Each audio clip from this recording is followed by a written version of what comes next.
Hi, this is David Wilcock, and I'm interviewing Graham Hancock, who is one of my heroes in metaphysics and spirituality. I originally heard about your work, I guess going back to a bookstore that I went into in 1995 or 96, and I found Fingerprints of the Gods. And what I saw in that book was an astonishing compilation of stuff about Atlantis and pyramids and ancient civilizations that I'd read in hundreds of books. And what you had done is to pick out the very best pieces of information that really give a credible scientific perspective on the idea that there was an antediluvian or pre-flood civilization out there. So the reason why I wanted to do this video is that I am aware that a lot of people, when I told them I was going to see you in London, didn't know who you were. And these are people who should know who you are because they're fans of my work. And your work is so similar to mine in that you have really synthesized a great deal of data. So I believe the first work that you wrote that had a lot of success was called Lords of Poverty. Yeah, I mean, well, first of all, thank you for the kind comments. Absolutely. On my work, which I appreciate. I've always been on the outside, on the edge of things, not at the center of things. And it's true. Back in the 1980s, when I was still a journalist, I wrote a book called Lords of Poverty, and that was a critical study of foreign aid. At that time, foreign aid was considered to be a sacred thing, like motherhood, and one could not criticize it. But I during my years as a correspondent, particularly in Africa, but many other parts of the world as well, I saw so many abuses and misuses of aid that I felt that it needed to be documented, and that's what that book was about. But that was a very far in content from my later work on historical mysteries, but similar in the sense that I was standing outside of the mainstream. Okay. And looking in, hopefully from an independent point of view. Now, when you say journalist, I mean, that could be a local paper or that could be anything. So what was your journalism? My last journalistic job was as East Africa correspondent for the Economist. So oh, wow. Yeah. So quite a major international news, economics, and business magazine, and right. a very serious reportage. And that's where I really cut my teeth on the whole business of gathering, assembling, and presenting information in a manner that can make sense to people.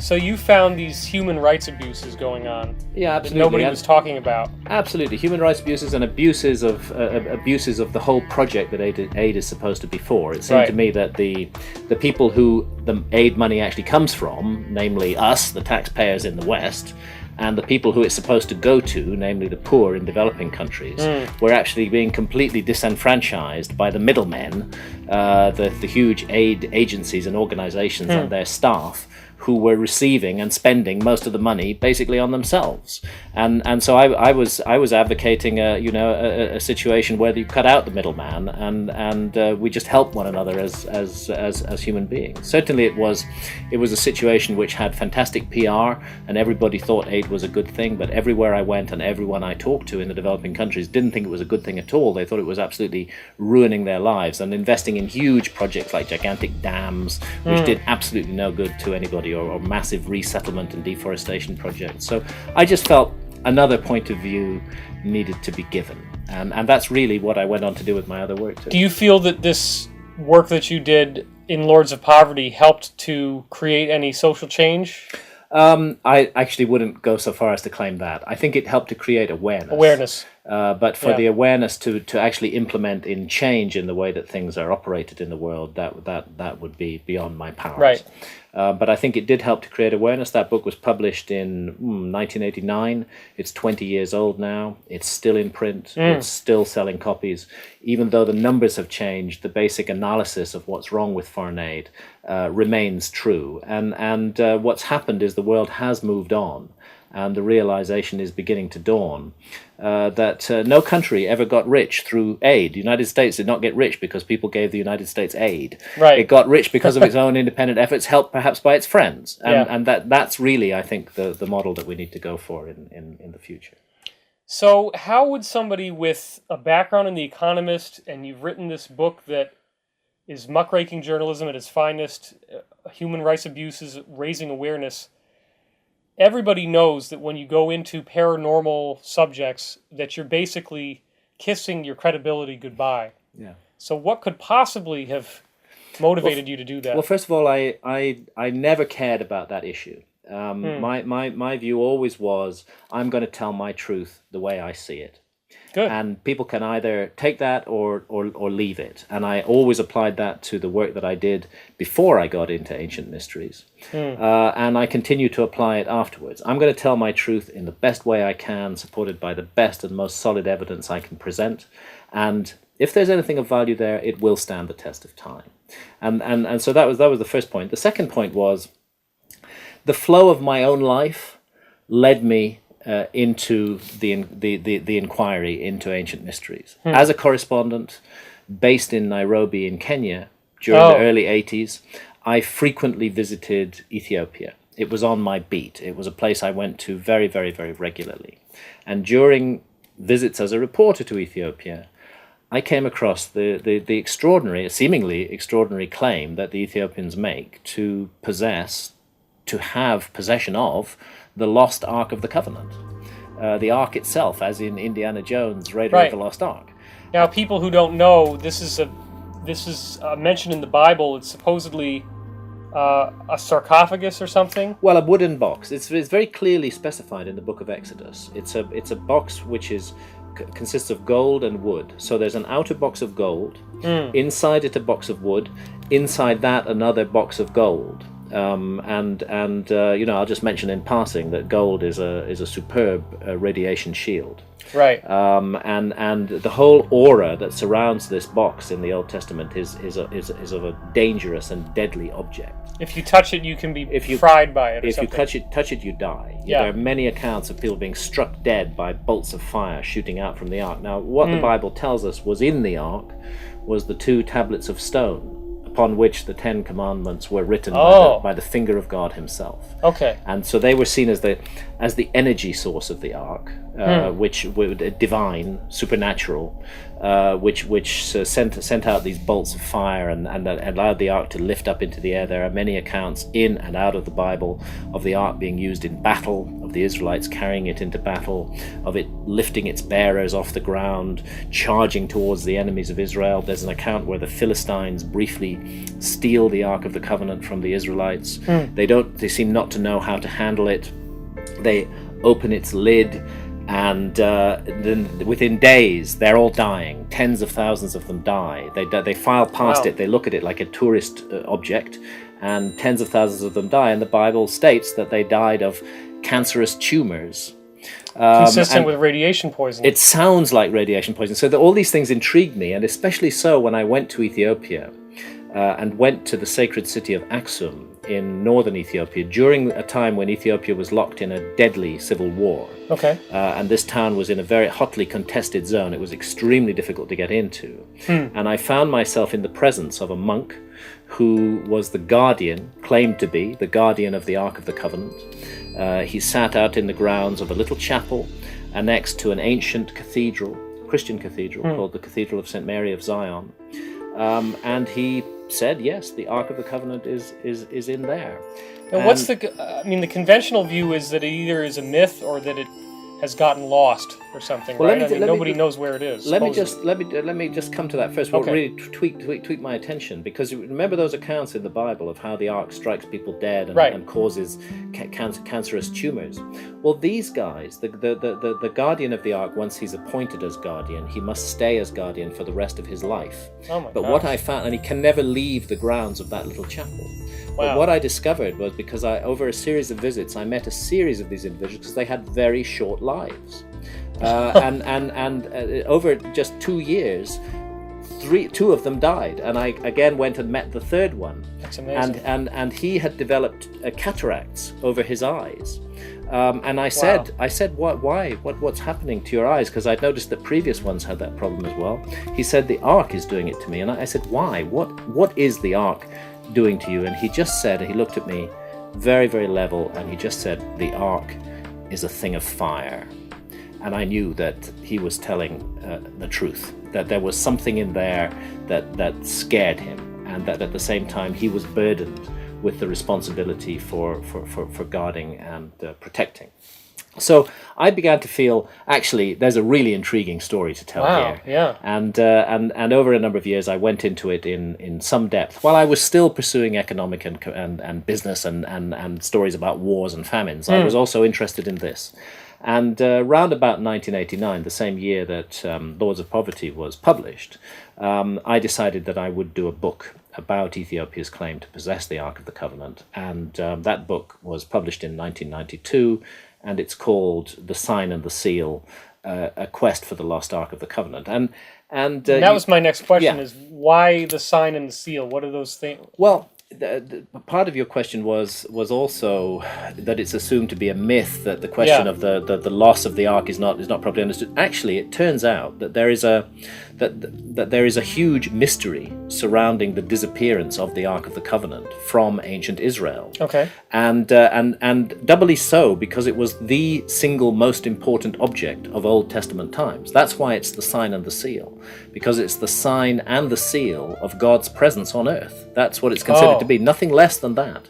The Temple of Solomon is built in Jerusalem around 950 before Christ, specifically as an house of rest for the Ark of the Covenant of the Lord. Really? We know it stays there for hundreds of years afterwards. There are repeated accounts, but then round about 600s before Christ, the references become strange, and it sounds like they're mourning the loss of the Ark. And when the Babylonians invade Israel in 587 BC and steal everything from the temple, they don't find the Ark there. It's already gone by that point. And I mean, I have to cut a long story short here. Yeah. But the bottom line is that the Ethiopian claim is extremely intriguing, because it turns out that a Jewish temple, exactly modelled on Solomon's temple, was built in Egypt, in Upper Egypt, near the modern city of Aswan, on an island called Elephantina, at exactly the time that we begin to get hints that the Ark has gone missing from Jerusalem. And my suggestion is that the Ark was taken out of Jerusalem because at that time there sat on the throne of Israel a king who was regarded as a heretic, and who had installed a pagan idol called an Asherah in the Holy of Holies of the temple. The loyal priests could never have allowed the Ark to stay in the presence of a pagan idol. I think they took it out, they took it to Egypt, they built a temple for it, they placed it there. 200 years later, and again I'm cutting a long story very short, they were forced to flee from Egypt again. They couldn't flee north, they fled south, they followed the Nile River system. It brought them into Ethiopia around 400 before Christ. And there's extremely strong evidence that the Ark has been in Ethiopia ever since. And just the final part of the puzzle are the Ethiopian Jews, who are known as the Falashas, or the Beta Israel, the House of Israel. And they practice a pre-Talmudic, purely Old Testament form of Judaism. They don't have rabbis, they have priests. This is banned for the rest of Judaism. They do perform sacrifices supposed not to be done by the rest of Judaism. They have a very ancient Old Testament form of Judaism. Wow. And so so I began to feel there's really a huge story to tell here. And that was the sign and the seal, and it led me then into a whole range of other historical mysteries. Just one When you say Solomon's Temple, what jumps out at me is in Freemasonry, they're always talking about the rebuilding of Solomon's Temple as an analogy for the building of the light body. Yeah. So if Solomon's Temple was where the Ark of the Covenant had been stored, then what is the relationship between that and Masonic lore and history? Well, that's very interesting. I mean, the Freemasons trace their origins back to Hiram Abif, to the original builder, the architect of Solomon's Temple. Right. There's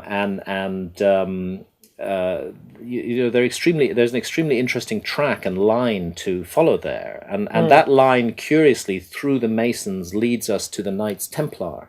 Right. And that was also a feature of my study in the Sign and the Seal, because I found evidence that when the Knights Templar rose to power, and we're talking the late 1100s after Christ, that their primary mission in Jerusalem was not to protect pilgrims on the road between the coast and the city of Jerusalem, but actually to search for the Ark of the Covenant. They took possession of the Temple Mount, where the Temple of Solomon had stood until it was destroyed by the Babylonians. And they carried out excavations there.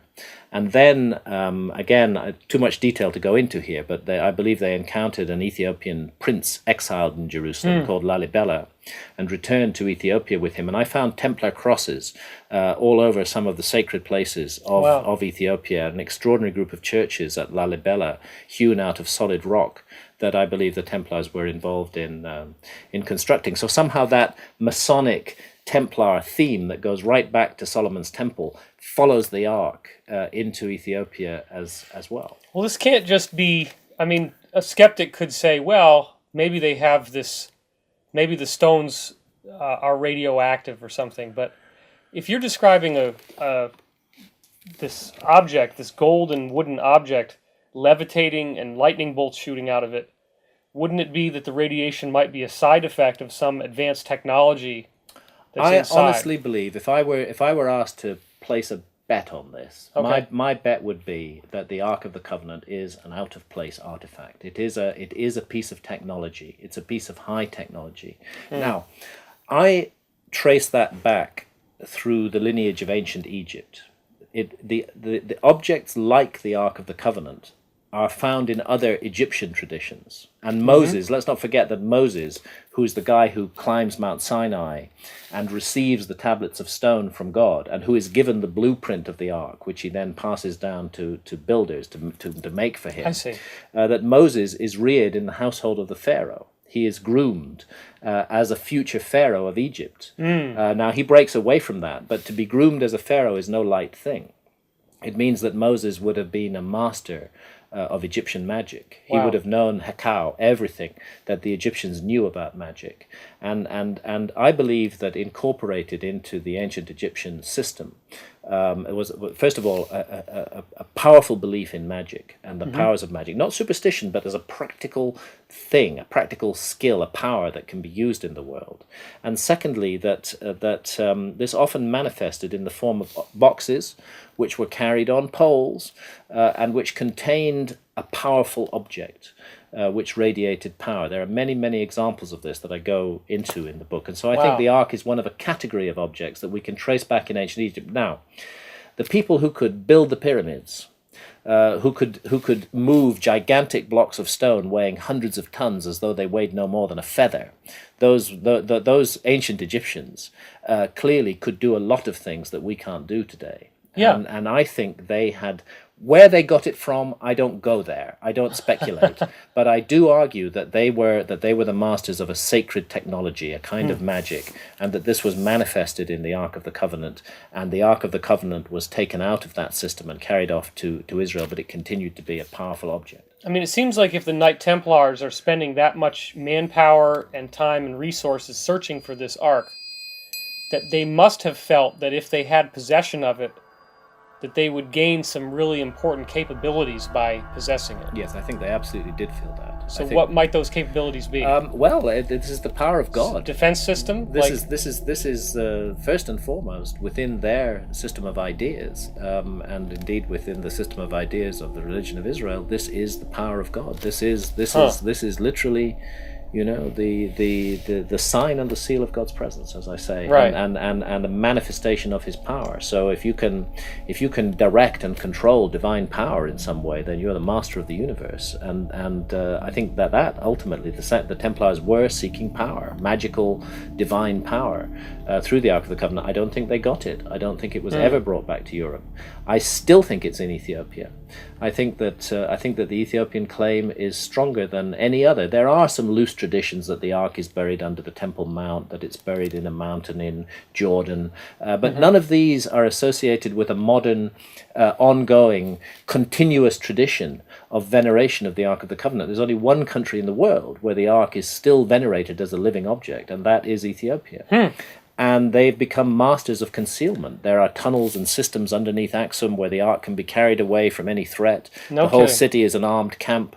thousands of men with guns, and not to be taken lightly, because these are the men, the Tigrayans, who overthrew the dictatorship of Mengistu Haile Mariam. They're a powerful force, and the Ark is everything to them, and they protect it with their lives. But there are stories of escape routes, of tunnels, of places that the Ark can be taken out, and one very intriguing story from 1896, when the Italians invade Ethiopia. And the Italians were met by an Ethiopian force carrying the Ark of the Covenant, and the Italians were utterly defeated. It was the greatest ever defeat of a European by an African army in the whole history of the world. No kidding. And the Ethiopians also attribute that to the power of the Ark. So I think it's a very serious claim that they have. So it has like a remote influencing ability, like it made them unable to fight somehow? No, it strikes people dead. Oh, really? Okay, so if the people that run it can direct their minds to... Yes, there's a sacred lineage involved in running it, and you know, so these are the mysteries that I went into and explored. But now, Raiders of the Lost Ark.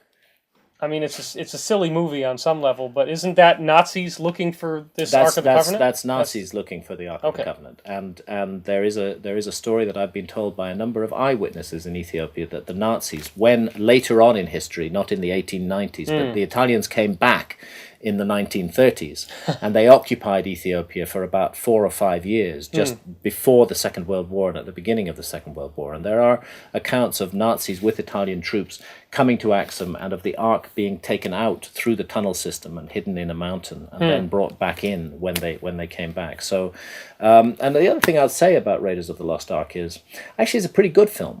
And in terms of the extraordinary supernatural power that it shows the Ark possessing, that is in every sense literally correct to how it's described in the Bible. Exactly like that. Wow. So you know, this object and the traditions surrounding it came to intrigue me, and I wrote a major book about it, and it, again, this was the course of my life being switched in a different direction. I'd been a journalist, I'd been interested in economics and politics and all of that stuff, and a series of accidents led me to the Ark. The investigation of the Ark, in turn, brought other synchronicities and occurrences in my path that led me in further directions. For example, because Moses and his Egyptian background and the Egyptian background to the Ark is so important, I had to go to Egypt for the first time, and suddenly I found myself confronted by the pyramids and by the extraordinary mysteries of Egypt, and how Egypt just appears almost overnight, out of nowhere, in the Old Kingdom, just capable of doing almost anything. They running water, sanitation, and incredible architecture. Which you know, the architecture like that, it cannot be developed overnight. It requires a long tradition of skill, and that tradition is hidden from history. So, as my friend John Anthony West puts it, it looks like ancient Egyptian civilization was a legacy of something else, and that's when I began to consider the whole possibility of a lost civilization, and that's what led me to Fingerprints of the Gods. Well, there's a fantastic amount of research in that book. I mean, and I can see you have books all over the house here. So, how did you? What would you say is the thesis of Fingerprints of the Gods? The thesis of Fingerprints of the Gods is that which was published in 1995, is that there has been at least one major forgotten episode in human history. A lost civilization. Cultures call it by different names. Most commonly it's referred to as Atlantis, but I don't think it was confined to the Atlantic Ocean. I think this was a global civilization, a worldwide civilization, and I narrow it down to the end of the last ice age, about 12,000 years ago. I narrow down the destruction of this civilization to that time, about 12,000 years ago, but I believe it pre-existed that for many thousands of years, and that it was caught up in the dramatic and still not well understood earth changes that took place at the end of the last ice age, and that led to the meltdown of the vast ice sheets that covered northern Europe and North America. Right, now you prominently feature the Orontius Phineus and the Piri Reis maps, correct, which show the subglacial topography of Antarctica under the ice. Exactly. Now, so your belief is that those maps were made when the ice wasn't there. That Yes. they're actually original ancient maps. Exactly. That's why I have a section in Fingerprints of the Gods called "The Mystery of the Maps," because it's one of the most puzzling pieces of evidence to come down to us from history is that certain maps that were copied in the Middle Ages from older maps, we have not got the source maps that those geographers in the 14 and 15 and 1600s Okay, that's what used. one of the things I was wondering. We don't have the source maps, but they themselves tell us. For example, Piri Reis, who was a Turkish admiral, on his famous map, of which only a fragment has survived, that shows it was drawn in 1513, and that fragment shows us the eastern seaboard of the United States and the large part of South America, right the way down to Antarctica and the western coast of Africa. Right. On that fragment, Piri Reis writes that he based this map, which was a world map, it's just we've lost the rest of it. He based this map on more than 100 source maps that he had found in various libraries and archives in his travels around the world. And none of those source maps have survived. And we are free to speculate that those source maps may have been extremely ancient because what he copied down onto that map unknowingly was an image of the world as it last looked more than 12,000 years ago, when there was still a mass of ice on the land, and when the southern tip of South America actually joined on to Antarctica. That is what the Piri Reis map shows. Same with the Orontius Phineas map. Same with a number of maps by Mercator. They all tell us they were honest. They said, we copied other maps to produce this map, and what they all show, astonishingly, is Antarctica. Antarctica wasn't discovered by our civilization until 1818, but it appears in glorious detail on these ancient maps. And if you follow the progression, you see that the features and character of Antarctica are changing as the maps move on. So it's almost as if they're documenting the meltdown of the last ice age. And some of them indeed do show us what's called the subglacial topography of Antarctica, how the landmass that lies under the ice. And this is really and that wasn't even known until 1959. Exactly. It wasn't known until we had very modern technology to run sonar surveys across the ice cap. So I think we have a huge anomaly in these ancient maps. How the heck does a skeptic attack you on that if they're trying to attack your work? Amazingly, what they say about Antarctica is that those geographers just felt that since there was, land at the top of the earth, there should be land at the bottom of it as well. That even though they hadn't got there to check it out, that there should be a sort of balancing continent in the south, and so they just inserted it. And by chance, by coincidence, it turned out looking exactly like Antarctica during the last ice age. This is the astonishing thing that I face, and just will not accept it because it's so paradigm busting. It really does overturn the whole picture of history. And it's not just big dramatic things like Antarctica. There's on a map from 1424, again based on earlier maps. It's what's called a Ptolemaic map.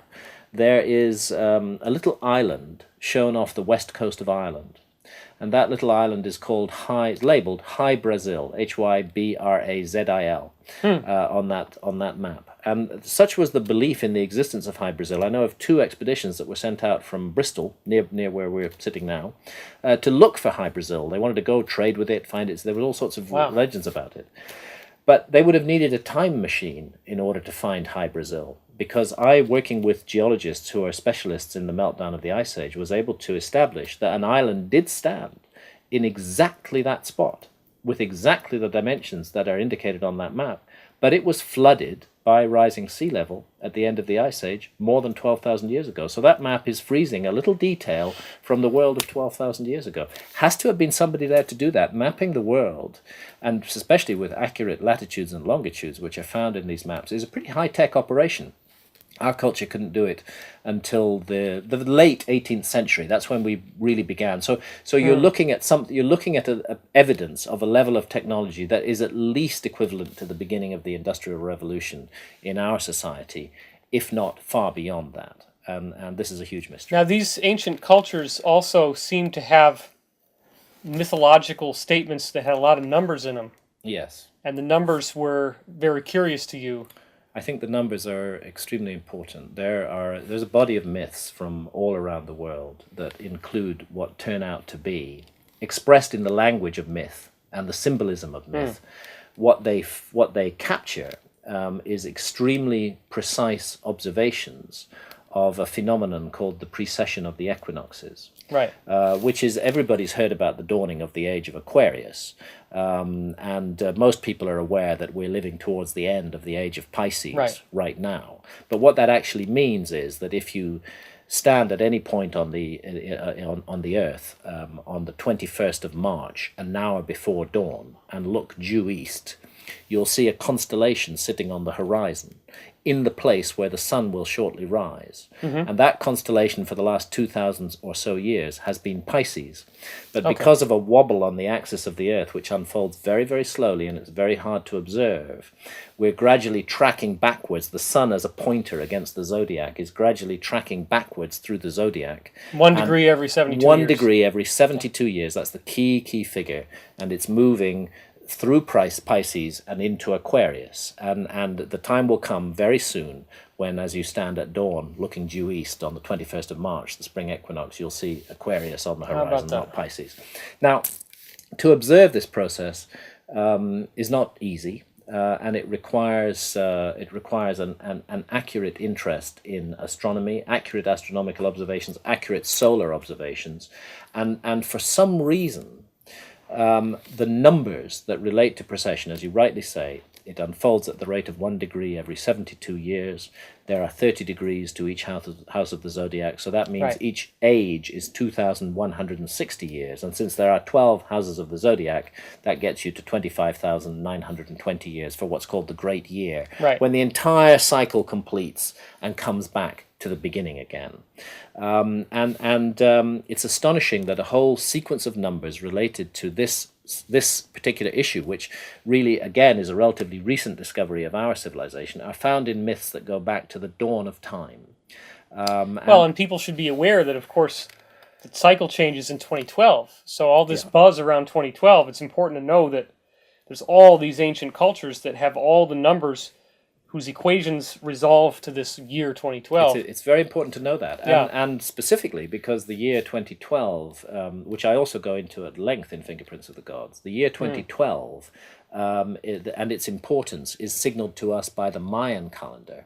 Right. Again, if you go in depth into the numerical system within the Mayan calendar, what do you find? You find the number 72 and multiples of the number 72 and divisors of the number 72 all over the Mayan calendar. So it's another precessional object. So it's like a double check. When I find these numbers locked into architecture or myth or really scientific artifacts like the Mayan calendar, then I know that I'm dealing with the same system. And it's very old. And it comes down to us out of the mists of prehistory. And I believe it is a worldwide legacy from a lost civilization.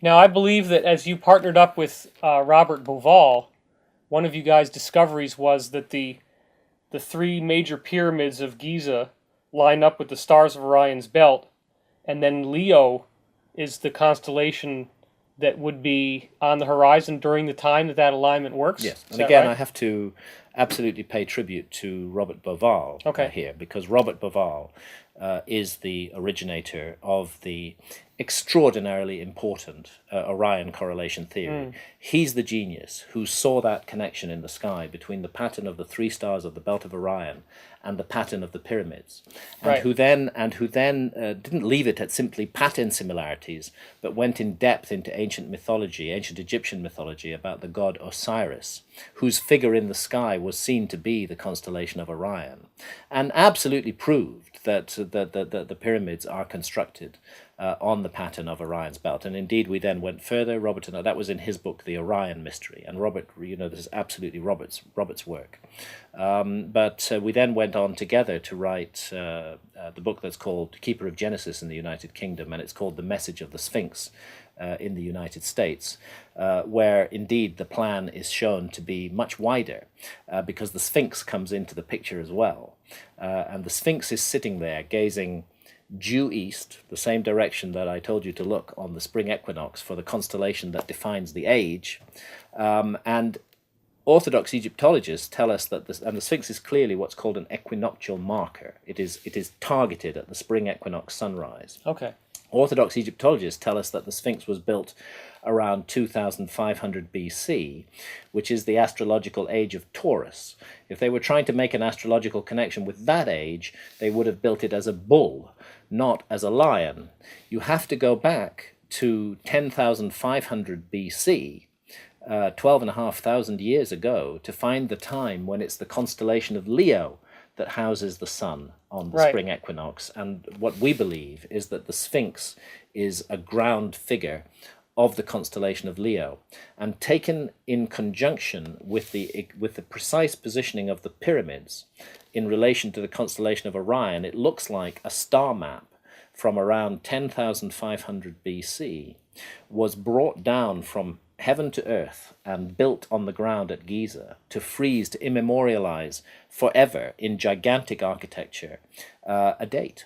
And that date in our calendar is more than 12,000 years ago. Right, now for people who aren't familiar with this, I think we should point out that it's not just the three pyramids of Giza that correspond to the belt of Orion. It's also the Milky Way galaxy corresponding to the Nile River. Yes. And there are other pyramids which correspond to the other constellations in Orion. Indeed. And so you cannot have this alignment except 11,000 years ago. Yeah, that's where everything lines up straight. A bit more than 12,000 years ago. Really between 12,500 and 13,500 years ago. That's roughly where it sits. Now it's very important, and again, I need to emphasize that the primary work here is the work of Robert Bauval. Sure. Not Graham Hancock. Sure. I worked extremely closely with Robert, particularly in the involvement of the Sphinx in the whole story. But the incredible work on the stars and on the architecture is Robert Bauval's work alone. And yes, the Nile does come into this configuration in a very interesting way. Now, we're not saying that the ancient Egyptians or the creators of ancient Egyptian civilization actually put the Nile there. Right. We're saying that they chose that site because the Nile was there, and it was there in a position that precisely mirrors the position of the Milky Way in the sky, and that Orion's belt lies to the side of the Milky Way, that the pyramids were built in precisely the position that Orion occupies in relation to the Nile and in relation to the Milky Way, and that the constellation of Leo on the other side is reflected by the Sphinx. So the site was chosen first of all because it had it already had in place certain geographical features that would help to complete this map. Right. And I just want to add that actually the Hoover Dam in the United States, built I think in the 1930s. Okay. They did a rather similar thing. They created a star map there in the monumental architecture. Really? Yeah.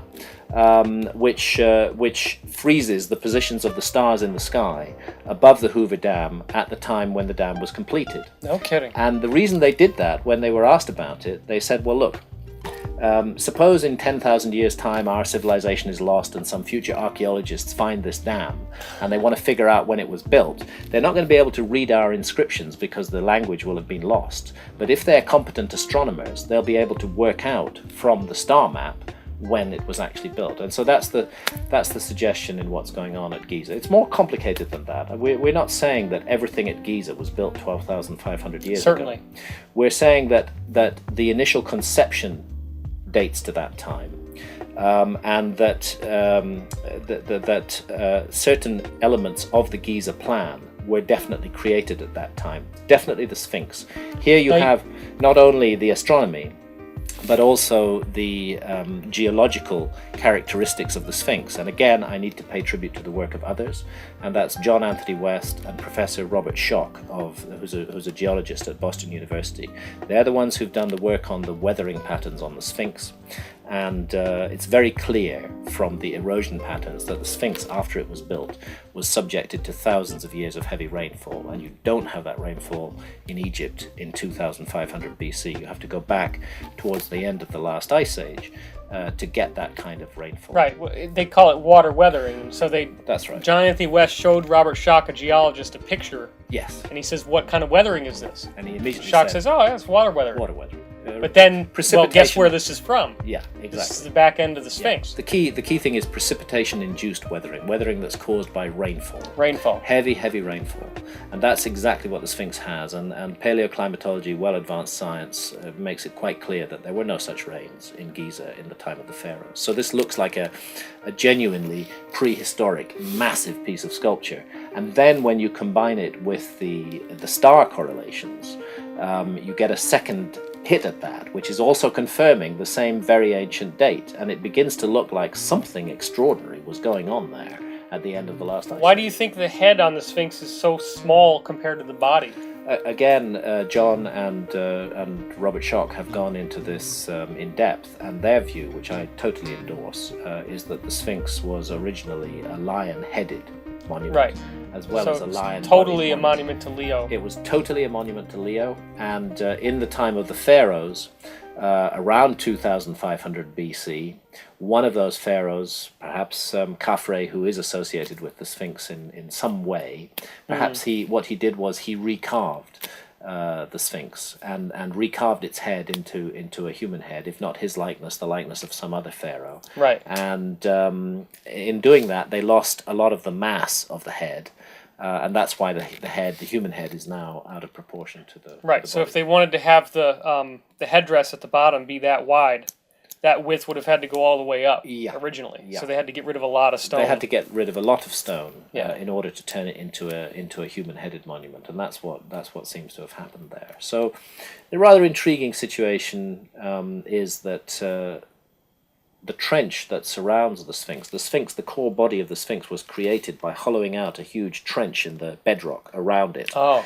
And the rock that was taken out of that trench, which was chopped up into massive blocks of stone, some of them weighing, 100 tons, was then moved forward and raised up into two gigantic temples. The Osireion? No, that's further south. But Oh, the okay. Osireion, I do believe you're quite right. The Osireion belongs to the same period and the same style of architecture. Okay. But at Giza itself, you have what's called the mortuary temple and the valley temple next door to the Sphinx. And these temples were built out of the bedrock that was removed to create the core body of the Sphinx. And How big stones are we talking here? we're talking 100-ton blocks, which is, well, let's say that's the weight of 50 large family cars in the case of each block. But the point is that if we are clear that the Sphinx is a prehistoric monument, that it dates perhaps to 12,000 years or more, then we're also saying that those temples with their 100-ton blocks date to the same period. And this then raises again the question of a lost technology, because the world 12,000 years ago was supposed to be inhabited only by relatively primitive hunter-gatherers, and for them to have created a temple on this scale with this massive blocks of stone is quite impossible according to conventional archaeological theory. So there's something What about very these mysterious. little the diorite vases? Again, this is all another element that leads us to wonder what was going on in Egypt. The hollowing out of very long-necked, slender-necked jars out of extremely hard kinds of stone, such as diorite, and in some cases, there's evidence that power tools have been used. This is particularly so with the what's called the sarcophagus. I don't believe it was ever used as a coffin, but the sarcophagus in the king's chamber of the Great Pyramid. Really?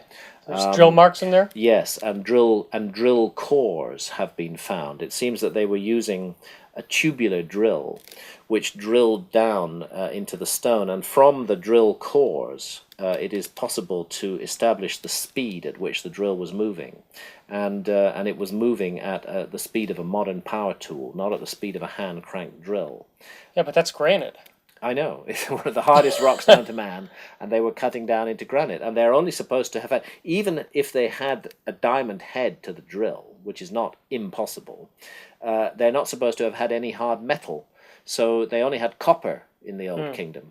And the pressure and the speed of rotation, even if you put diamond head on a copper tube, the copper is going to buckle and break. So It's just a huge range of mysteries This is Christopher Dunn that did a lot of this absolutely work. Yeah. This is Christopher Dunn, and I cite him at length in Fingerprints of the Gods. Okay. Christopher Dunn is himself a man who's worked with machine tools all his life. He absolutely knows what he's speaking of, and his book, The Giza Power Plant, gives all the detailed backup evidence on this on this drilling technology. And some of these vases you can't even get your pinky through the mouth, right? And yet they're hollow inside. Exactly. They've done mysterious things which we don't fully understand. And the conclusion I came to, looking at this issue, not only in Egypt but all around the world, again, for me, the best explanation for this is that we're dealing with a lost civilization. We're dealing with the remnants of a lost technology, some of which was preserved and passed down in certain ways and found its way into the beginnings of historic Egypt in the Old Kingdom. But that the origin was not there, that it's older. Yeah, you said that Egyptian civilization looks as if it just appeared out of nowhere, from a legacy somewhere else. Out of nowhere, just out of the blue. Suddenly, one minute they're making relatively humble, simple structures, and the next minute they're building something like the Great Pyramid. Well, this gets into the fact that the capital city of Egypt, of course, is Cairo. And what does the word Cairo mean? Well, that means Mars. Right. It means Mars. So now, as we go into that, people who might have been with you up until this point, now we've gone even further into the fringe. But what is your feeling of connection between Mars and... My work all the way along the line has been work of synthesis, bringing together the research of many people who work in this field. And I was absolutely intrigued by Richard Hoagland's work on Mars and on the monuments of Mars. And I felt that it was worth considering that seriously. And the book The Mars Mystery, which again Robert and I wrote together, does look at this. Now we are not necessarily advocating an extraterrestrial origin to ancient Egypt. We're saying that something interesting is going on, and let's look at all the evidence. My side of the Mars Mystery was to look primarily at the evidence for cataclysms in the solar system. It seems that the planet Mars, possibly quite recently, was hit by a devastating cataclysm. Something ripped off half of the crust of Mars and just lost it. I mean, something absolutely catastrophic happened there. It's quite possible that something equally catastrophic could happen to our planet when you look into the issue of near-Earth asteroids and long-period comets whizzing around the solar system at vast speeds. And people may not understand that there are some undeniably strange, gigantic structures on the surface of Mars. Yes. There's what they call the D&M pyramid for Vincent de Pretro and Greg Molinar. And it's a 5-sided pyramid, very clear, unambiguous, absolutely a pyramidal shape in a pentagon kind of formation. I was very impressed by the D&M pyramid, very impressed by the work that Richard Hoagland and others have done on that structure and on the whole Cydonia setup. Very impressed by the face on Mars. Now, we all know that NASA came out with photographs which made the face on Mars look like, what was it they said? A cat box. A cat box. But I have to say, I don't think I'm alone in this. I just don't totally trust everything that NASA say and do. Well, there's lots of pictures where you see a really nice plateau and it's just shaped all the way around, and then the face is sitting on top of it and it's got 2 eyes, a nose, a mouth. It's all symmetrical. Exactly. I think we were the subject of a disinformation campaign at that point. For some reason, the powers that be seem to want us not to think that there may be artifacts, the work of intelligent beings. Well, and Mars. It's a human face too. And it's a human face. I know. It's extremely intriguing, extremely interesting, and very, very hard to explain. First of all, we have to fight our way through the vast mass of disinformation that has been generated on this subject, and maintain our curiosity at least for what on earth was going on Mars, and what the origin of those structures might be, and why they contain huge amounts of recognizable geometry, some of which is found in monuments on Earth as well. I don't claim to have an answer to this. The book's called The Mars Mystery because it is a mystery. But what Robert and I wanted to do in that book was to synthesize all the available data on the subject and present it to the public so they can make up their own mind. You found some hard empirical connections between the geometry on the Giza Plateau and the geometry on the Cydonia Plateau on Mars. I have to. This is not my work. Right. We are synthesizing the work of others in this respect. And again, I would refer you to the voluminous work of Richard Hoagland for the details on the geometry. I don't want to speak of what Richard Hoagland himself should be speaking of. But there's evidence for very, very curious similarities. And the whole, again, Richard Hoagland, the whole 19.5 degree thing when you come to Teotihuacan in Mexico, sitting at 19.5 degrees north of the equator, and the presence of pyramids on that site. My feeling is there just is something that hasn't been properly explained to us. I find it very frustrating. I find it very annoying.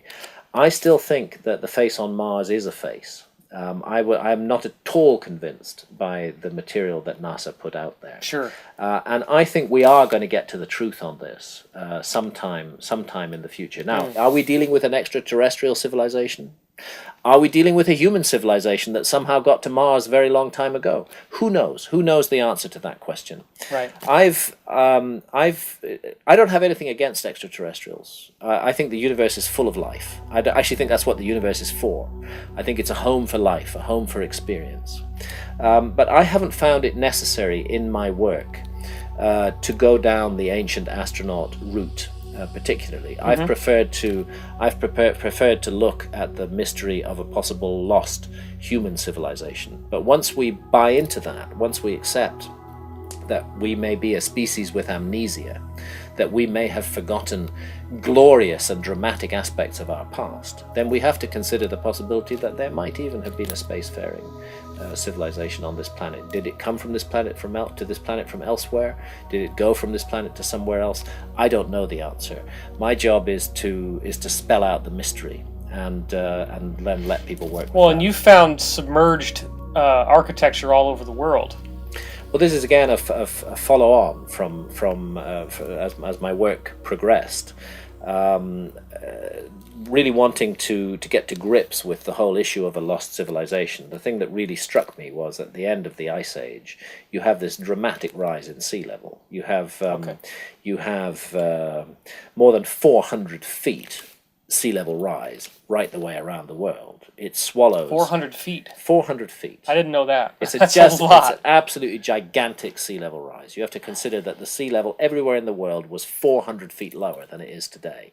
And that would have happened probably with a tsunami as well. So you're talking about... It happened in a series of episodes, and when they happened incredibly fast. What happened was that the ice that had melted down for thousands of years on top of the ice caps into gigantic glacial lakes would suddenly burst its banks, and you would have just the size of an ocean spilling out into the ocean all at once and raising sea level very Well, if you fast. have all that weight sitting on the crust, and when it pops off, the crust is going to bounce up, wouldn't It's it? called isostasy. The weight of the ice caps on the land depress the crust. As the ice melts and comes off, the crust starts bouncing back again. All of this has to be taken into account in working out exactly what the world looked like during the last ice age. And I was very lucky in my book Underworld to be able to work with Dr. Glenn Milne from the University of Durham in the north of England. He and his team are the world's leading geologists on the science of sea level rise at the end of the Ice Age. Okay. And they have a fantastic computer program that will show you to an astonishing degree of accuracy what any coastline looked like at any time in the last 30,000 years. And working with that, first of all, I went back to the problem we were discussing earlier, the problem of the maps. And I found many more maps which accurately depict the world as it looked during the last Ice Age. And secondly, my wife, Santha, who's a photographer, and I learnt to scuba dive back in 1996 or 1997. And we then did 5 years of intensive diving all around the world. We lost count of the number of dives. Wow. In the mysterious underwater monuments of Japan, the area called Yonaguni alone, we know that we put in more than 200 dives on that site. and probably we're looking at 1,000+ dives all the way around the world. Well, and I've seen some of the photographs of Yonaguni. I mean, it must be incredible to be down there, because those stones are definitely not They're definitely a natural not formation. A natural formation. I have very no well doubt sculpted, about that. right angles, sharp edges. Exactly. And isn't there like a tribal face carved into one of the stones? There's a place called they call it the face, and they also call it the stone stage, because there's a flat stage-like area in front of it, and then a huge rock-hewn face above that, a human face looking exactly due south.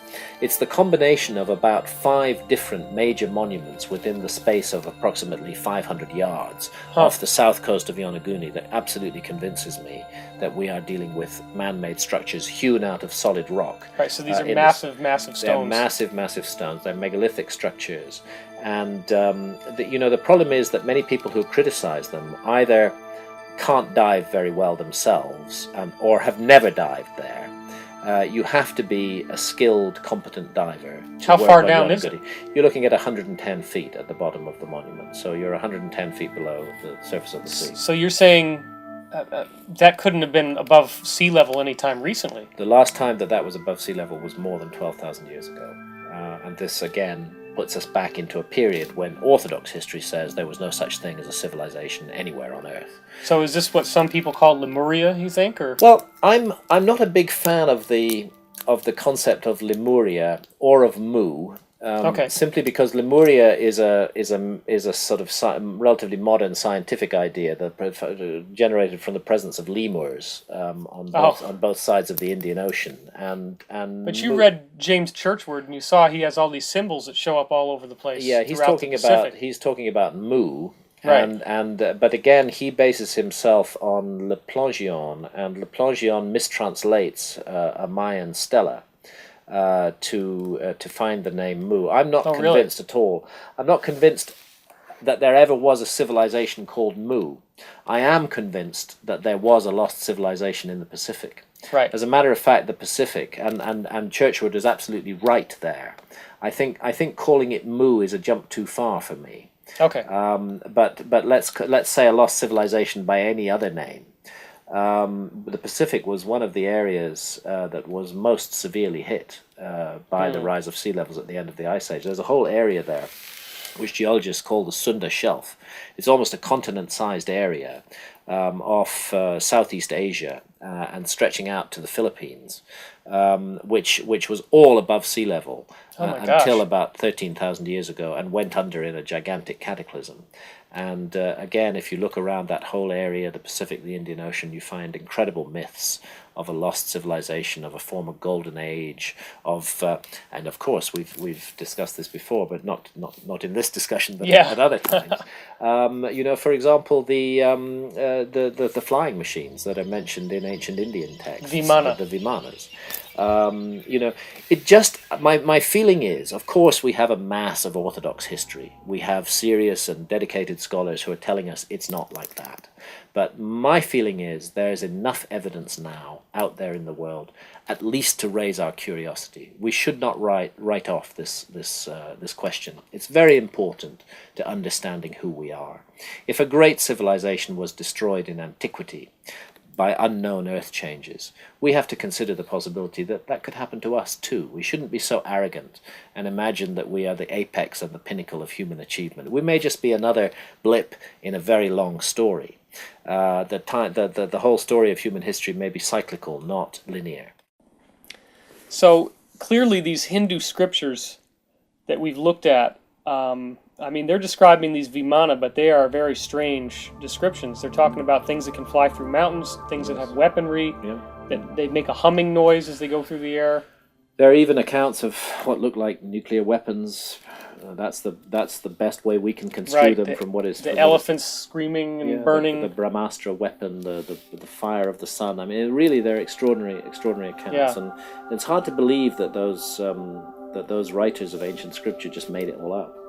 It's like they're reporting again a technological episode on the Earth in remote prehistory, and I think it's high time that we listened to that and paid more attention to it. Well, no, I don't know. I've never asked you this, so this is a live question. But Ram Situ, this legend in Hindu times of a land bridge that was built by the gods, of these stones that seem to have strange properties because they float in the water.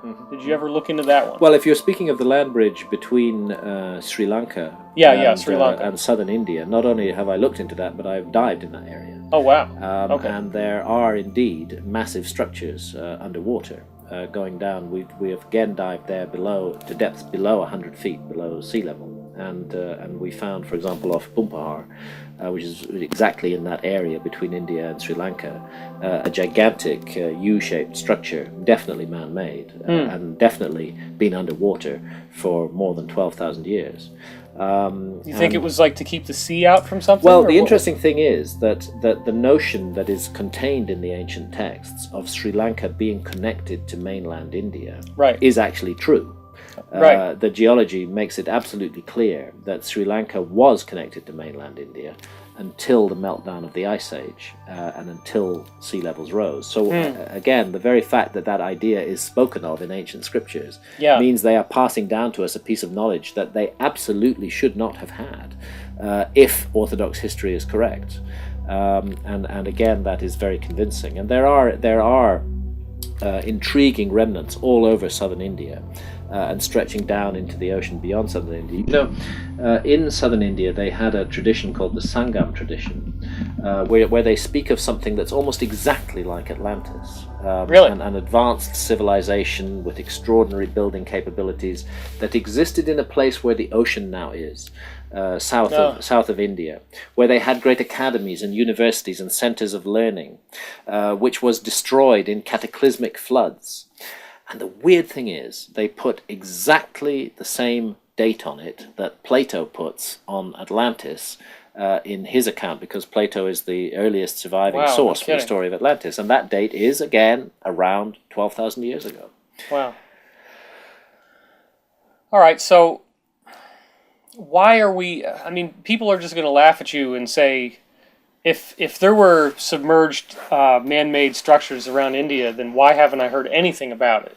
Well, he can go dive down there and see whatever he wants. It's a very odd thing because again, mainstream archaeology seems reluctant to get to grips with this whole issue, and I'm not quite sure why.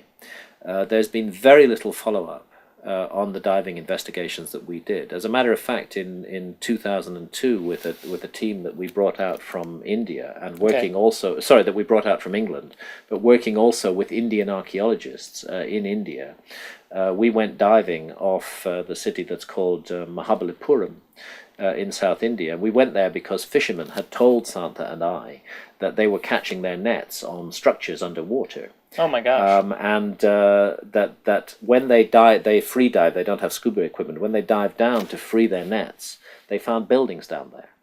And we were the first people to follow that extraordinary story that the fishermen were telling. Wow! Took an expedition out there, went diving exactly where the fishermen told us, and lo and behold, found a gigantic built complex underwater, and starting quite close to shore and extending out as much as 5 kilometers from the shore and going down to depths again of more than 100 feet.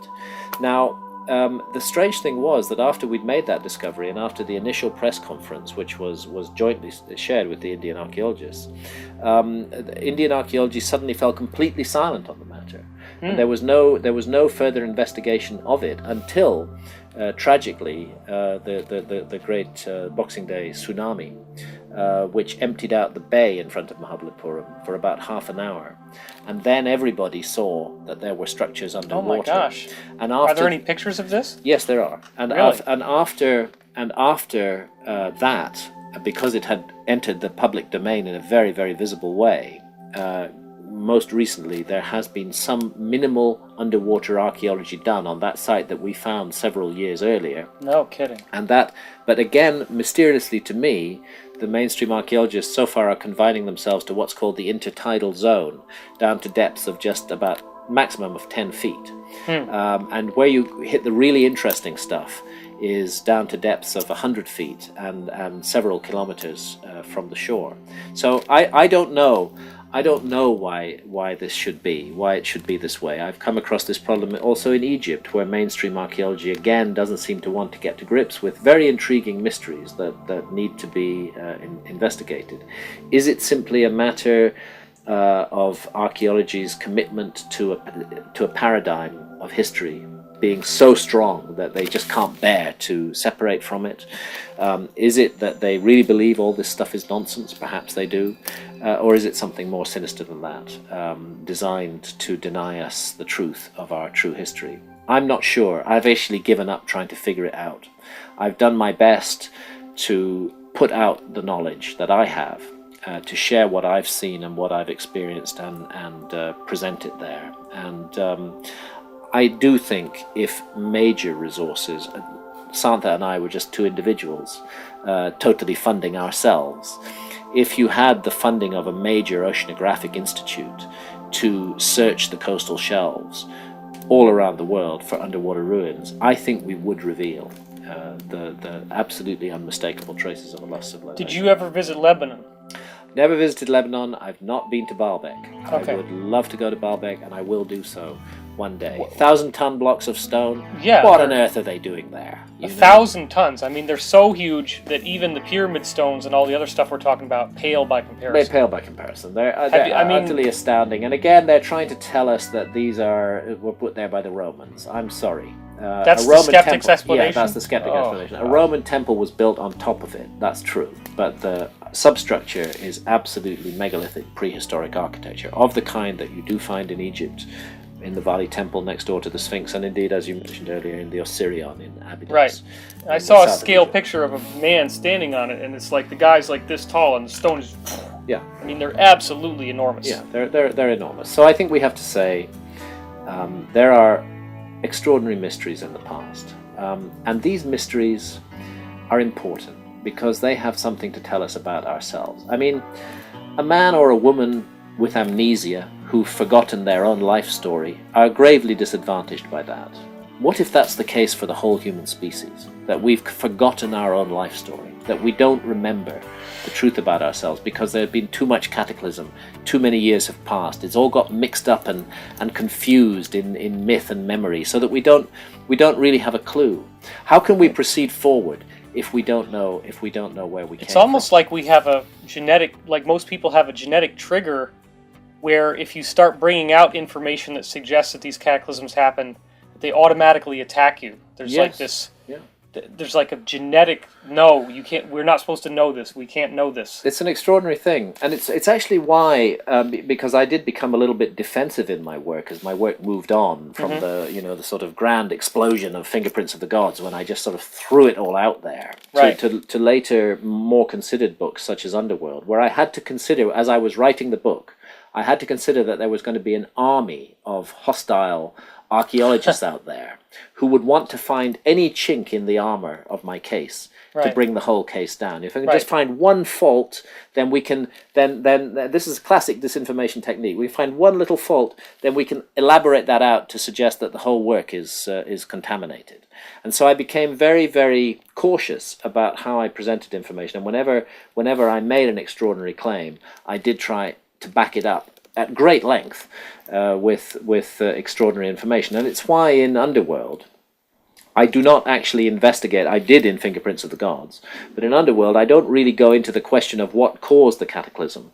I can confine myself purely to the facts, which nobody can dispute, that the end of the last ice age was a mysterious and cataclysmic episode, when extraordinary earth changes did take place, when sea level rose by 400 feet, when more than 10 million square miles of the best land on earth was flooded by those rising seas. That's roughly the equivalent of Europe and China added together in terms of size. That's what's missing from our story. Right, and most people like to settle by the ocean so they can have a good view. It was the best land on earth during the last ice age. Little example, the Persian Gulf. Persian Gulf was all dry land at the end of the last ice age. A huge river system ran through it, the combined streams of the Tigris and the Euphrates. There were gigantic fertile lakes in the bottom of that valley. It was a pleasant valley then, and it was flooded. by those rising sea levels and became the place we see it today. What a wonderful place to do underwater archaeology if anybody would actually put their minds to it in a serious way. Now, have you heard about the western tip of Cuba? Yes, I've heard of. I do report this in Underworld. There have been some developments since. This is the discovery of what look like man-made structures at a depth of more than 2,000 feet beneath the sea. 2,200 feet. Now, when you're talking about a site that is 2,200 feet beneath the sea, you are not only talking about rising sea levels at the end of Ice Age. You're talking about something even more dramatic than that. Yeah. Could it be some kind of landslip that carried this material down to a greater depth? Possibly. Who knows? Some people, but it may be disinformation, have suggested that what's been found there is a remnant of the Cuban Missile Crisis, stuff that was dumped off Russian ships. No, that's the kind of story you hear all the time. Nevertheless, it's been thrown out there. Again, it puzzles me that although the site has been identified, although video images have been captured on the site, up to this day, as far as I'm aware, the serious investigation of that site has never been pursued. And I don't know why that should be. Yeah, you have Paul Weinsweig and Paulina Zalitsky with a company called ADC, or Advanced Digital Communications, who got a contract with the Cuban government to do side-scan sonar readings of the ocean seafloor around Cuba, looking for sunken Spanish galleons with lots of gold on them. Yeah. And they'd say, hey, Castro, we'll give you as much gold as you want. Just let us do this. If we find something, you're in on the deal, totally. So then what they find when they do these sonar readings is stuff that very much looks like buildings. Yeah. Paulina Zalitsky was able to send submersibles down there. Yeah. There is video of it. I've spoken to Linda Moulton Howe. She used to have it on her website. Right. Then what do? They signed a contract with National Geographic, summer 2003. I'm sure you remember this. Yes, I do. It was supposed to be worldwide. It was supposed to be this big thing. I was expecting to see the really good footage that would follow from National Geographic being involved. Instead, the whole thing has fallen mysteriously silent. We've never I don't talked know about why this. It's fallen silent. We've never talked about this, but I was on the Art Bell Coast to Coast show talking about some of these things, and this female soldier who had worked at Guantanamo emailed me and said that back in the early 80s, she was stationed at Guantanamo, and one of the SEALs got drunk at a hot dog barbecue and says, we found Atlantis down there, and said that during the Cuban Missile Crisis that our American nuclear subs were going around Cuba trying to make sure nothing was going on, and they see pyramids, sphinxes, buildings, roads. Paulina has seen inscriptions down there that look similar to Greek and hieroglyphics and stuff. Interesting. This guy told her that there was a massive effort to remove any artifacts that could be reverse engineered into technology that the enemy could get their hands on. Interesting. And that they had working machines down there, including lights that just stayed on and never went off. You see, once again, we're dealing with this strange thing that whenever we seem to be on the edge of really revealing the truth about our past, it's snatched away. And this leads us to an area of inquiry which becomes very murky and very dark, and you begin to wonder what manipulative forces are at work in human affairs. Who has an interest in keeping us in the dark about our past? Why can't we just have open and honest inquiry into these things? It's down there. We have the technology. It's whatever it is, the world has a right to know. And if the media were to contact you about your undersea excavations and discoveries around India, are you willing to openly share everything that you know? Absolutely. I already have openly shared it in Underworld. They're just not paying attention to you. They're just not paying attention, because this is automatically considered as lunatic fringe kind of stuff. Even though I personally have always tried to follow it in an extremely rigorous and even scholarly manner. Right. And to put my money where my mouth is, putting myself underwater on hundreds and hundreds of dives, both me and Santha, in risky, dangerous environments, sometimes with huge currents operating. We put our lives on the line for more than 5 years to pursue this investigation. Even though the investigation had that depth and seriousness, very little attention was paid to it in the mainstream. I'm not bitter about that. I regard it as absolutely the way the world works. I will continue to explore mysteries. I'll continue to tell my truth the way I see it. Yeah. In the passage of time, we'll find out who's right, who's wrong. Now, you have another book called Heaven's Mirror, and what is Heaven's Mirror? And how did you go from Underworld to that? Heaven's Mirror is first of all, it's a photographic book, and actually it was done before Underworld. Oh, okay. And Santha is the photographer on that book. I wrote the text, and the purpose of that book was to show an extraordinary worldwide phenomenon, which is the mirroring on the ground of the patterns of the stars in monuments and structures. Oh, really? So it's way more than just what Bouval discovered in Egypt? It takes the investigation outside of Egypt. For example, a big focus of Heaven's Mirror is Angkor in Cambodia. Again, the details are in Heaven's Mirror, but we're looking at a representation of the constellation of Draco on the ground in Angkor, where again it is depicting that constellation in its positioning in around 12,500 years ago, not today. And then same thing. And again, I make the point in Heaven's Mirror, which I don't believe anybody had noticed before, which is that Angkor is precisely 72 degrees of longitude east of Giza, and that brings us back to incredible. Those precessional numbers, and it begins to look like a system that was imposed on the world, some kind of grid using precessional numbers and creating node points which later on became developed as sacred sites. So I'm suggesting that both Angkor and Giza have been sacred to some purpose for more than 12,000 years. And it doesn't matter if later civilizations came along and built their stuff there as well.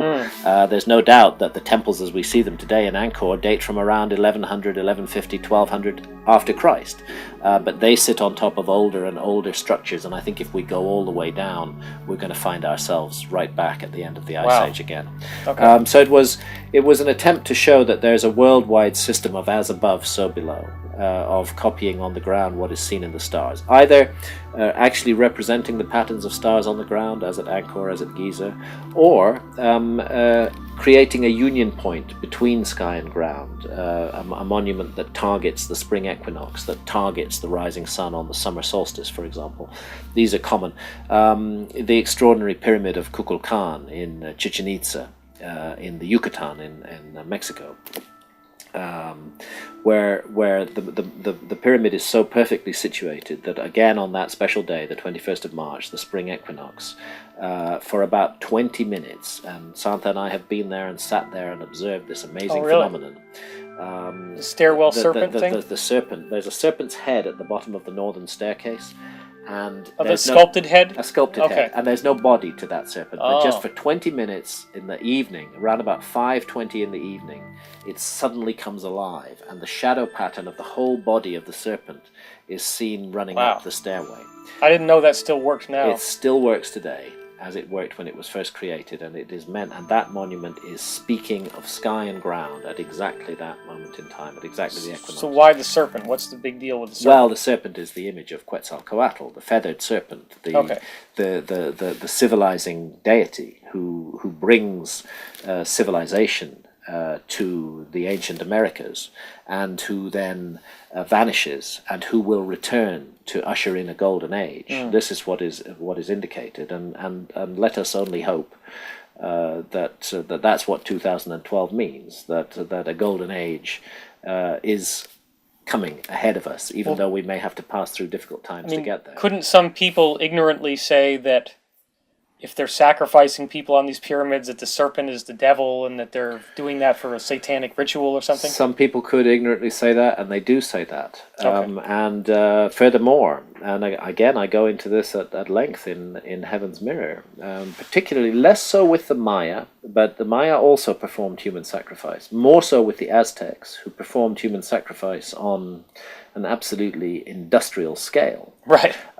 You find this horror taking place associated with these amazing and wonderful monuments. Now, what's going on there? I argue this case at length in Heaven's Mirror, that what is going on there is again a loss of memory, a degradation, that the fine principles for which these amazing structures were first established were forgotten by later cultures, who slipped gradually into a horrific kind of urbanized barbarism. So they weren't sacrificing in the beginning. I believe that this was a later collapse. You could almost call it a fall. This was a fall that we see evidence for there, and where really rather sophisticated ideas expressed symbolically about the need not to concentrate on the material body and on the material world, but to concentrate on the spiritual self, were interpreted literally by later cultures and were used as an excuse for this horrific, sadistic human sacrifice. But I think that we need to look beyond that to the ideas that are expressed in the structures themselves, and indeed the prophecies and the understanding of the universe that they convey. But some people are still going to be really freaked out about why a serpent. So what do you feel like the symbolism of the serpent is? Why would somebody want to build a serpent on a pyramid? Well, first of all, Quetzalcoatl is the feathered serpent. Okay. That's his position, and it's very old in Central America. I've been to Villahermosa, where they have the objects from the Olmec objects from La Venta, and these date back. Of course, you can't accurately date stone. You can only say it's at least that old. And there's a stone structure there which is at least dates from 1,500 before Christ. In other words, it's already at least 3,500 years old. Wow! It's a lot older than the Maya or the Aztecs, who both venerated the feathered serpent. And there, on that ancient monument, we find the same figure of the feathered serpent. Okay. And what this means, does it suggest some sort of reptilian intelligence, some sort of alien connection with the Earth? Maybe. I don't know. Again, I don't go there in my work. Okay. I'd rather leave that to others to explore. I know Maurice Cotterell went into it and talked about the Crotalus dorissus rattlesnake, and the pattern on the snake is replicated in Mayan ruins and stuff. Yeah. There clearly was veneration of serpents, and I suppose in a way that leads us on to the most recent of my non-fiction books, which is Supernatural, where I do look at the visionary experiences of shamans, and it is quite intriguing how shamans all over the world, in altered states of consciousness, have visions of serpent-like beings, and these serpent-like beings are intelligent, and they are not evil, and they appear to want to teach wisdom to the world. And you find them. I was recently in Utah, looking at petroglyphs and rock art in Utah, dating back in some cases 4,000 or 5,000 years. American Indian rock art. Very interesting serpent images there, where the serpent has the head of some other kind of animal. Exactly the same serpent imagery is found in South Africa, thousands of miles away, from a totally unconnected culture, where the common factor is shamanism and altered states of consciousness. And I think that's pretty wild. Yeah, I think that we don't have time to go into this in depth tonight, but I think that this question of accessing the realm of vision and of the work of shamans cannot be dismissed lightly. I think that it's also part of the ancient legacy that's come down to us. So in your book Supernatural, you're starting to drill into, is there a connection between these ancient monuments and something that has maybe not originated on this planet but has been coming here? Yeah. I certainly am, and I had, again, because my pattern of research is to immerse myself in the subject personally, rather than simply to sit in an armchair and work from books and references. I went down to the Amazon and I drank ayahuasca many times, which is this visionary brew, with Amazonian shamans. That's the right way to do it. It's the right way to do it, and so I have had personal experience in the visionary state. I mean, did you? It's like entering a seamlessly convincing parallel universe, Oh my gosh. which is inhabited by intelligent beings that often take a part animal, part human form. Interesting. And again, critics could easily dismiss this as just, my brain on drugs.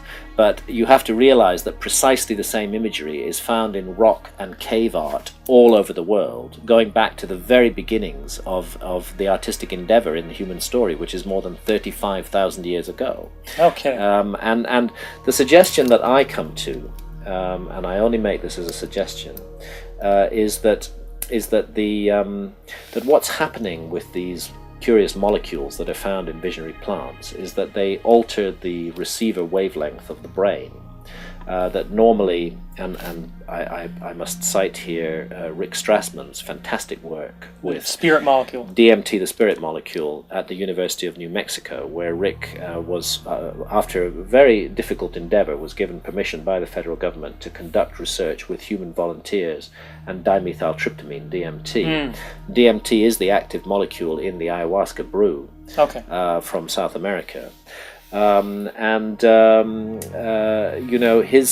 His volunteers all began to report back visits to what appeared to be the same parallel realms, and meeting these serpent beings, and being given love and teachings by these beings. Now I know that there are factions who would say, that's the devil at work, but anybody who has encountered the ayahuasca spirit, as the Amazonians have, and as I have in drinking ayahuasca, will tell you with absolute confidence that we're dealing with a being of pure love, whose business is the planet, and who finds time to work with individual human beings to help us to improve ourselves, improve our behavior, improve our relationships to others. Ayahuasca is a tough journey, which confronts you with the truth about yourself and gives you the opportunity to make changes. Well, anybody who's into Zen Buddhism or Taoism or Asian culture,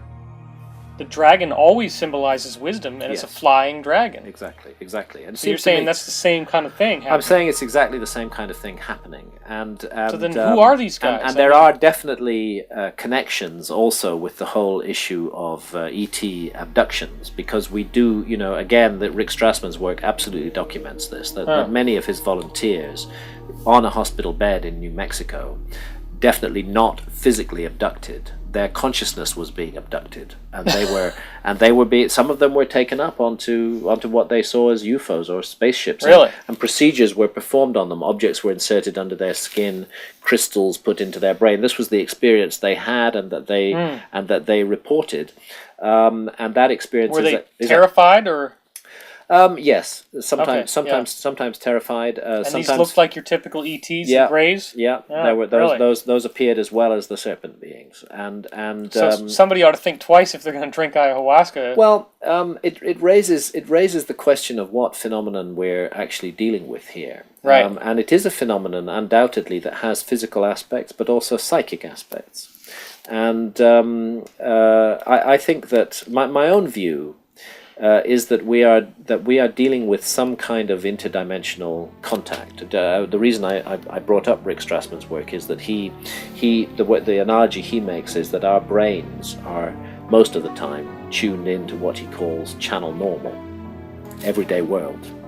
We're physical beings, whatever else we are, and we need to live on this planet. We don't want to walk under a bus or fall out of a window. We want to understand and deal with the laws of physics as they operate on this planet. And in order to do that, our attention is pretty finely tuned into the frequency of this planet, of physical life on this planet.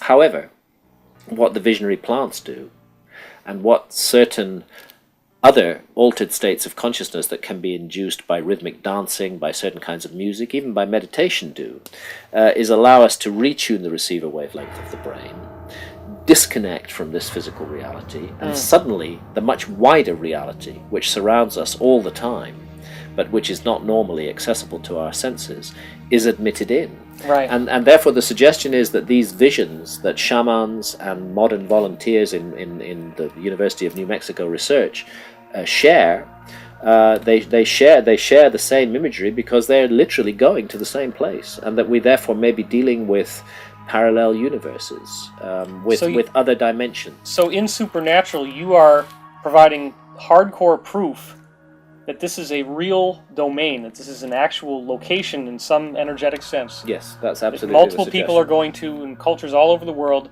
and they're painting the stuff on the... When they return from the visionary journey and return to the normal state of consciousness, they recollect what they saw and they paint it, and they draw it, and it's stunning. And I provide massive evidence for this, how you can take an image from the cave of Lascaux in France, dated at least 17,000 years old, and you can go into the Amazon jungle amongst the Tucano Indians and find that they have also created exactly the same image following an ayahuasca journey.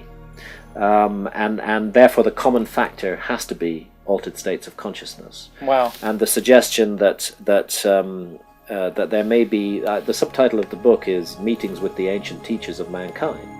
And my suggestion is, through contact with parallel dimensions, parallel realms, humanity has been urged forwards on a number of occages. Has anybody wanted to make a TV documentary about this with you or anything yet? No, really? Not so, because it brings up the subject of mind-altering drugs, right. And this is a subject that for most people is utterly taboo, and which they're just incapable of exploring without a huge knee-jerk reaction against it. Well, we have to remind ourselves that the cultures of South America, indeed all of the countries surrounding the Amazon basin, have a wise policy on this. They have, not only is it totally legal to drink ayahuasca in these countries, but the right of adult human beings to drink ayahuasca is protected under laws of religious freedom. Wow. And not regarded as some kind of freaky, aberrant behavior, but regarded as an essential part of our humanity. No kidding. That we need to have these experiences in order to fully realize who they are. So yes, well, I've documented all of this in Supernatural at great length. It has not been followed up anywhere. Again, I'm not surprised. But I hope in time that my attempt to tell my truth on this matter will come out and be shown to be right. Now, Terence McKenna obviously went through all these entheogens, as they're called, and felt that realm was giving him information about a big change coming to the world in 2012. Yeah. So have you explored the connection between this unseen realm that people are accessing via DMT and the idea that these energies or these intelligences are somehow directing us to the idea that there's going to be a golden age? I have, and I do that in Supernatural. Okay. And to cut a long story very short there, I would just cite the words of shamans who I've discussed this matter with in the Amazon. And what they say is this: first of all, surveying the horrific destruction that is being inflicted on the Amazon by modern industrial society, and secondly, looking at the state of rampant chaos in the world at large. Those shamans feel that it is a matter of paramount importance that the visionary realm that ayahuasca opens up should be made available to Westerners. And there are huge efforts now to bring ayahuasca out of the Amazon and to bring it into the Western world. And interestingly, the United States is actually leading the way here, because the Supreme Court in the United States recently passed a ruling that members of the Unia de Vegetal, which is one of the Brazilian urban so-called churches, a syncretic group that use ayahuasca as their sacrament, that their members in the United States may drink ayahuasca legally, that the US government will not interfere with this. And it looks like that right is going to be continuously extended. What the shamans say is that the whole crisis of the world today comes about because Western technological civilization has severed its connection to spirit. Okay, that makes Perfect sense. And that unless we reconnect to spirit, we are going to pass through a very difficult and catastrophic time. But if we can reconnect to spirit, then the possibility remains that we can pass through this difficult time into a golden age, into a rebirth of humanity, with all our potentials returned to us, not the poor fragmented creature we are today, told by the powerful corporations and by our governments that all that matters is the material world, brainwashed with hours of reality TV and advertisements telling us to go and buy this or that material good, told that the only appropriate leisure activity is to go out and get absolutely drunk on alcohol, so that becomes a kind of relief from the horror of everyday life in industrial society.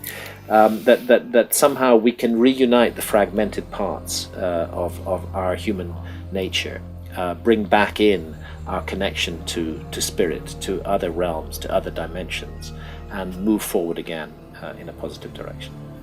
And you're saying that some of these new abilities have manifested in you with a new path of fictional writing as a result of this. Yes, this was the great gift that ayahuasca gave me, as well. I'd always been open to the existence of parallel realms, but ayahuasca showed me these realms. But she, and I will speak of her as she, the great spirit that lies behind the ayahuasca brew. Okay. She also gave me a novel. She boosted my creativity in a way that it had never gone before. It was like I downloaded the whole story, and that's my latest book, which is called Entangled. It's going to be published in 2010. Wow. It's a fantasy adventure, a battle of good against evil, and the whole story, time travel, a character in the Stone Age, a character today, a time slip novel. They're interconnected. They're fighting a demonic force, and the whole story came to me in an ayahuasca vision, and many others have also been creatively influenced by ayahuasca. So I have no doubt that we're dealing with something positive and worthwhile here, which deserves to be explored further. Well, I want to thank you for sharing with us your amazing testimony on so many levels. It's a fascinating documentation of the potential of the human spirit and of how much more there is in the past and in the future than what we've normally taken for granted. Thank you. So I want to thank you, Graham. It's a real pleasure to interview you today. Thank you very much, and thank you for your work, which is hugely important and making a difference in the world. I appreciate that. I'm really pleased to see you doing it. Great, and thank you for watching. We'll see you soon.